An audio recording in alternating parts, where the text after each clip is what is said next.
புரியவில்லை. வாதம் செய்வது என் கடமை, அதில் வழியை காண்பது உன் திறமை. வாதம் செய்வது என் கடமை, அதில் வழியை காண்பது உன் திறமை.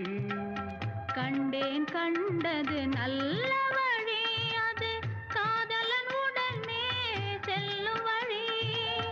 கண்டேன் கண்டது நல்ல வழி, அது காதலன் உடனே செல்லும் வழி. சொன்னேன் பல முறை யாசிக்கிறாய், நீ சொன்னதை நானும் யோசிக்கிறேன். ஒருத்தி ஒருவனை நினைத்து விட்டால் அந்த உறவுக்கு பெயர்